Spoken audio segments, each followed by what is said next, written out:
Boa tarde, quase noite já, e tem uns dias que eu não apareço, né? Mas eu também tive que ouvir o que eu já falei para não estar repetindo coisas, e tá acontecendo ainda, eu creio, um seminário com a pastora Ezenete, né, a líder Diante do Trono. Muito bom, e eu fiquei muito feliz, até postei um short dela, né? Espero que tenha visto, falando sobre o que eu tô falando, herança maldita. Eu fiquei muito feliz, porque às vezes a gente fala algumas coisas e as pessoas que não entendem ou não acreditam, a gente se sente assim como se fosse uma coisa estranha, né? Um ET. Mas eu tenho plena consciência do que eu estou falando, porque Deus tem me mostrado isso, né? Deus tem me dado esse entendimento. Eu vivi essa situação. Eu sei, então, tipo assim, é difícil quem não passou por algumas coisas até acreditar, até entender. Mas eu estou falando de algo que eu vivi, de algo que a minha mãe viveu, de algo que o meu pai, né, viveu. Então, é algo que eu tenho consciência, né? Passou com a minha família, passou comigo. E ela também viveu isso. É como eu disse, né? O que a gente passa, o que a gente vence, o que a gente entende, Deus usa para a gente passar para quem está passando e ainda não sabe. E ainda está perdido na situação, no problema, ou está passando e não está percebendo. Porque o diabo, eu estava ouvindo hoje, né? Ele não cega os olhos, ele cega o entendimento. Por isso Jesus em algumas partes diz, né? Tem olhos, mas não enxerga. Tem ouvidos, mas não ouve, né? Ou seja, passa despercebido. Tá ali, como eu disse, né? Acontecia coisas antes de eu aceitar Jesus que eu não entendia, porque eu estava vendo, tanto que eu sei, posso falar que aconteceu tal e tal coisa, mas eu não entendia, porque o entendimento estava fechado, estava em trevas, estava no engano, na cegueira, o entendimento, né? Por isso a palavra diz: e conhecereis a verdade, e ela vos libertará, né? Meu povo sofre porque falta entendimento. E aí essa pastora Ezenete, ela fala, né, que ela era crente, nasceu num lar evangélico, pai pastor, mas a avó paterna que morava dentro da casa dela, junto ali com todo mundo, era do outro lado, era do ocultismo. E só gostava de dormir com ela. Só gostava que sempre uma filha ia dormir e as meninas, as outras irmãs não gostavam de dormir com a avó, mas ela gostava da avó, mas não entendia que por trás a avó estava consagrando ela no ocultismo. E quando ela disse que estava na igreja e que ia se batizar, a avó se revoltou. Né? Você já tem um propósito que eu já lhe consagrei, você vai fazer tal e tal coisa. E aí é que vai caindo a ficha, que vão percebendo que o pai dizia: ah, não dê importância ao que sua avó fala, não, é a idade, tá caducando, mas não tava, não. Tava bem certinha do que estava fazendo, no sentido quer dizer, ela acha que estava certa, né? Ela acha que sabia o que estava fazendo. Tava cega. O diabo cega e usa as pessoas no engano, né? Então, quando ela decidiu batizar e seguir o caminho que é Jesus, a avó passou a não gostar, passou a rejeitar, né? Então, é preciso conhecimento, é preciso pedir a Deus entendimento, né? Pedir a Deus que repreenda a cegueira, pedir a Deus que se compadeça, porque Deus ouve o clamor de quem crê, de quem não crê, Deus ouve. Deus disse que ele olha, inclina, ó, para ver os homens, para ver as ações, para ver tudo que se passa na terra. A Bíblia, em algumas partes, diz que ele procura justos, ele procura pessoas que querem se voltar para ele. Ele olha, ele contempla, ele olha os bons, os maus, o que acredita, o que não acredita, o que serve, o que não serve, porque tudo é dele. Tudo é dele. Infelizmente, nem todos ficarão com ele, porque não é a vontade dele, é a nossa escolha, mas tudo é dele. E enquanto a gente está aqui nessa terra, enquanto a gente está caminhando, é o tempo de buscar conhecer, de buscar entender. Então pergunta a Deus, faz pergunta para Deus. Quando eu digo faz perguntas, é para Deus, para você mesmo em algumas questões, e para Deus, porque Ele tem todas as respostas. Ele é o Senhor, Ele é o Criador, Ele é onipotente, onipresente, onisciente, faz perguntas, né? E voltando, eu, de uma certa forma, como eu disse, eu não tem como contar tudo, ia ser muito longo, Mas eu contei boa parte do meu pai, se Deus for me trazendo alguma coisa, eu vou contando, da minha mãe também. Mas agora eu vou começar na minha parte. Na minha parte. A minha parte, que eu posso falar com mais clareza, porque aconteceu comigo, né? Aconteceu comigo. Então eu tenho mais detalhes, eu tenho tudo para dizer, fora o que me foi escondido também, né? Porque naquela parte que eu fico possessa, eu fiquei na quinta-feira, só o demônio que dizia que era minha mãe, mas eu ainda fazia as coisas, percebia as coisas, tinha um certo controle de meu corpo, da minha mente, do meu falar, né? Ainda que quando chega no hospital, não sou eu quem falo com os médicos, foi o diabo que falou, né? Em algumas situações, e eu ficava achando normal, porque eu pensei, realmente a minha mãe tá em mim, como ele estava dizendo que era minha mãe, e sabe tudo a meu respeito. E achei normal. E aí, quando eu fui no hospital, mas eu vou tentar começar do começo. Então, eu me separei, e como eu queria trabalhar para mim mesma, até porque minha filha era pequena, né? Minha mãe já tinha falecido, eu não tenho irmã, eu tenho 2 irmãos, mas a gente nessa época não estava bem, a gente estava sem se falar, né? E meu pai estava trabalhando em Dias Dávila, ele ia segunda de manhã bem cedo e voltava sexta-feira 17 horas, 16. Então ele ficava a semana toda em Dias Dávila, né? Só vinha na sexta e voltava na segunda bem cedo. E eu estava na casa dele, porque o meu irmão mais velho estava aqui morando na minha casa com a família. E o meu irmão do meio morava com a esposa na casa do meio, mas a gente não estava se falando. Por que eu deixei de falar com a minha cunhada? Porque em uma das conversas que minha mãe teve no último dia, né, no dia que ela faleceu, ela queria me deixar despreocupada. Ela sabia que ia morrer e, tipo, uns 15 dias antes ela tinha se sentido mal, tinha ido ao médico, e o meu irmão mais velho achou que ela estava cansada porque ela ficava com a minha filha. Como eu disse, era muita superproteção dela comigo, né? E ela parece que não acreditava em mim, nada. Ela não deixava eu botar meu prato, não deixava eu botar a comida do meu marido, ela não deixava fazer nada, eu só trabalhava fora. Minha filha ficava com ela no quarto dela. Eu nunca tinha dado um banho na minha filha. Eu não dava nenhum banho, não trocava, não fazia nada.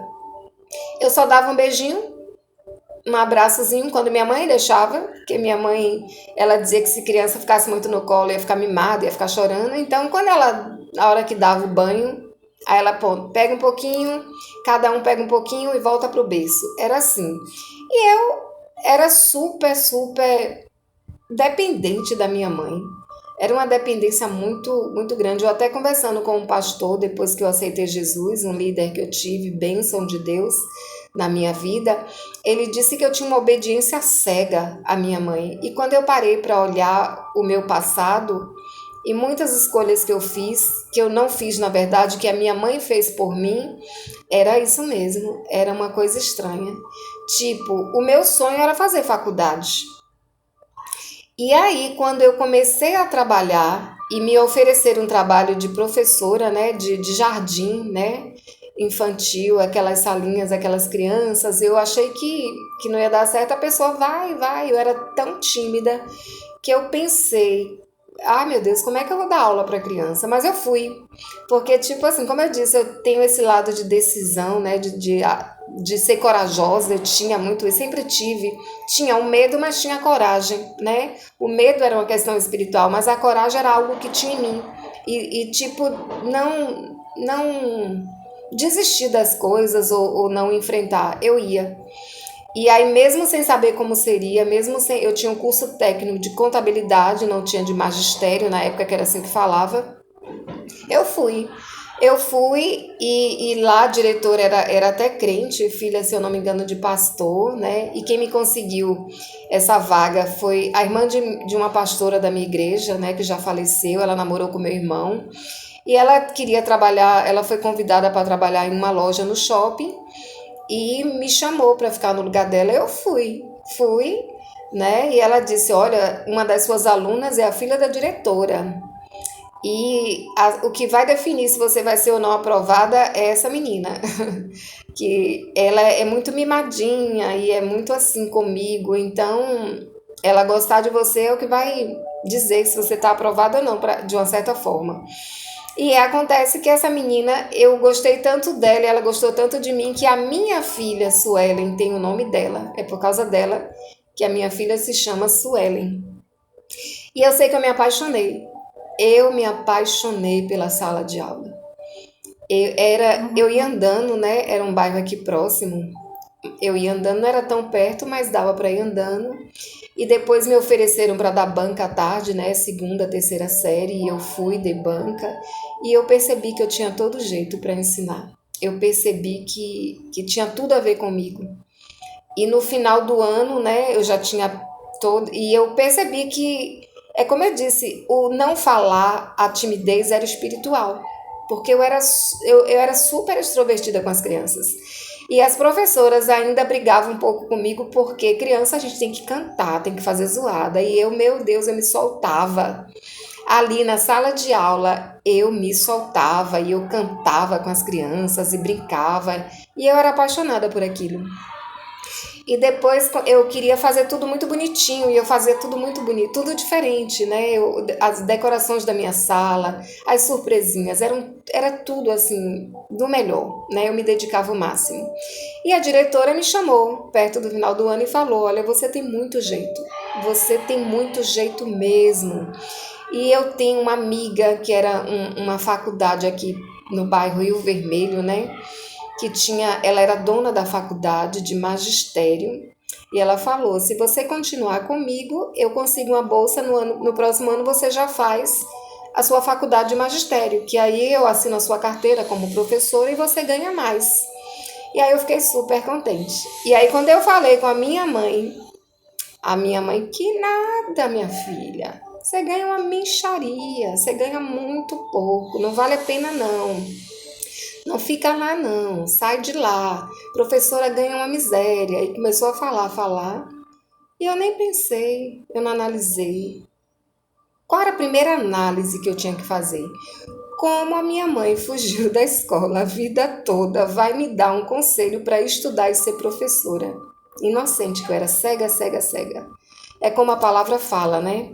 Da herança de idolatria, surdo, cego e mudo. E creia, eu era cega, surda e muda.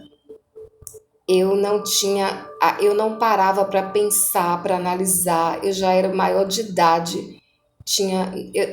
Eu tinha 20 anos, 19, 20 anos, mas era a minha escolha, era a minha vida, era a minha história, era o que eu amava fazer, era o que eu queria.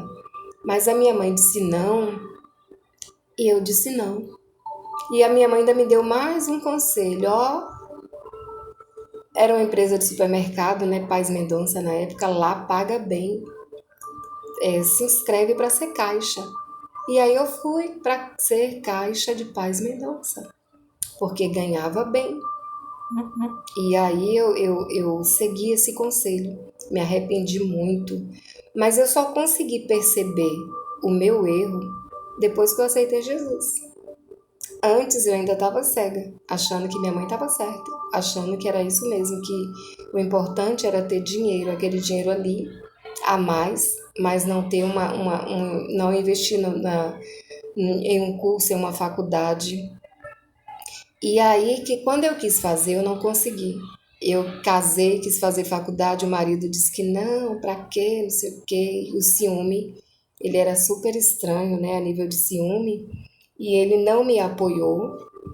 E depois, minha filha, ainda com um ano e pouco, minha mãe faleceu, eu me separei e vieram muitas dificuldades. E quando eu estava cuidando do meu pai, cada ano que eu decidia fazer faculdade, acontecia algo que ele ficava mais dependente, e aí eu ia deixando para lá, deixando para lá. Quando foi em 2011, eu fiz o Enem, passei, e foi estranho que na véspera do Enem, eu sonhei que quando eu estava no sonho, né, indo para o ponto de ônibus para ir para a faculdade onde eu ia ser a prova, ia ser aplicada a prova, eu tropeçava e os livros caíam tudo na lama. E no sonho eu ficava desesperada, achando que não ia conseguir, não ia dar tempo de fazer a prova, e acordei. Mas eu consegui fazer a prova, consegui fazer tudo. E eu não sei se eu repreendi ou não esse sonho. Eu sei que quando eu ganhei a bolsa, eu fiquei tão feliz, tão feliz, tão feliz. E me ligaram, né, para ir na faculdade, levar os documentos, levei tudo. E ali na alegria, na extrema empolgação do sanguíneo, né, que fica alegre demais e esquece dos detalhes, esquece de tudo, não se concentra 100% em muita coisa, eu não peguei os documentos, né, não peguei o comprovante que eu tinha entregue todos os documentos. E aí, quando eu procuro saber se está precisando de alguma coisa, aí a pessoa diz que, infelizmente, eu perdi a bolsa. Infelizmente, eu perdi a bolsa porque a pessoa responsável para levar os documentos para o MEC tinha adoecido e não teve, e ninguém levou. Ainda que eu não acreditei muito nessa história, ainda fui lá, né, com a minha pastora para ver se a gente, ao menos para ter prova dele de repetir tudo, ele repetiu.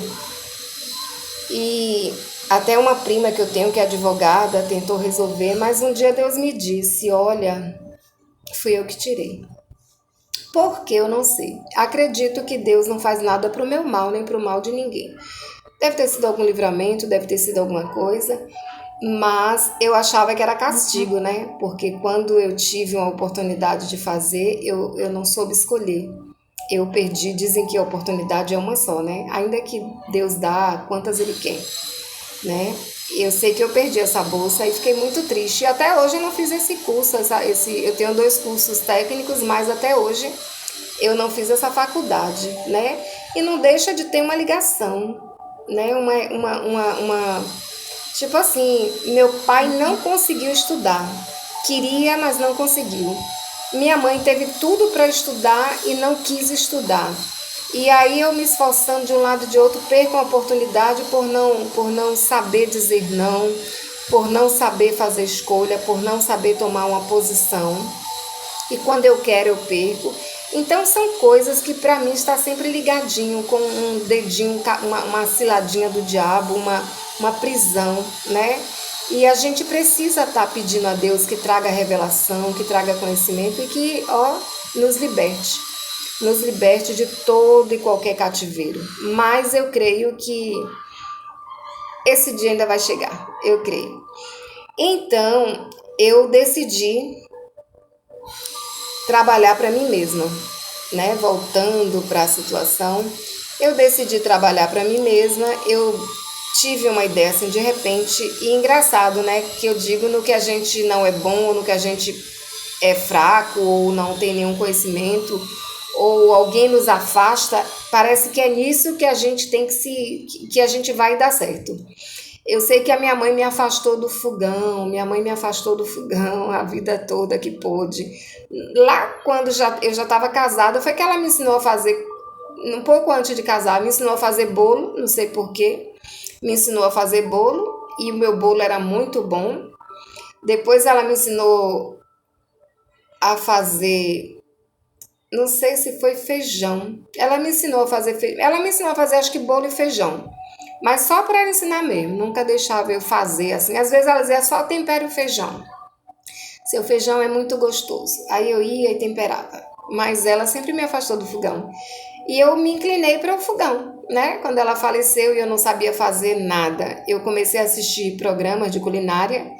E eu dizia para o marido, compra isso aqui tudo que eu vou fazer tal coisa, tal coisa. E eu percebi que eu tinha muito jeito para aquilo, né? Até comida baiana, essas comidas de azeite, né? Vatapá, caruru. Gente, eu peguei pela televisão, passando lá, anotava tudo, prestava bem atenção, mandava comprar e ficava tudo muito bom.